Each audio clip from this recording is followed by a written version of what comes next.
Florencia. Vengo de Uruguay. Bueno, era un desafío personal que quería hacer hace mucho tiempo.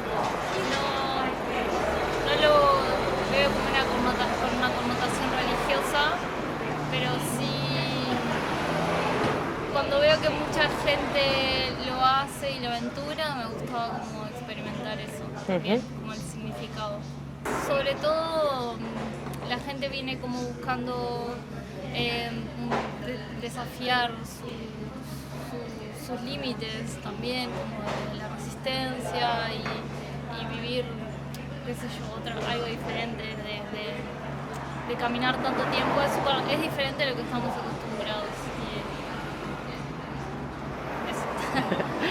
O sea, la gente es súper cálida con los peregrinos, o sea que encuentro que debe ser algo positivo para ellos, como tener gente que está visitando su pueblo todo el tiempo, aunque sea de paso.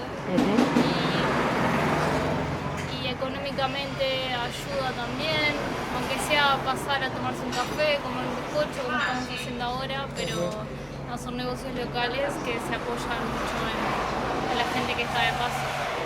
No, muy breve. Sí. De pasar. Hay gente que te saluda con un buen día porque estás ahí justo, pero a veces que pasás y no ves a nadie.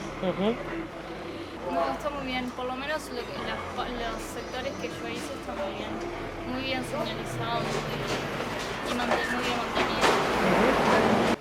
Bueno, quizá más fuentes con agua, que hay pocas, pero...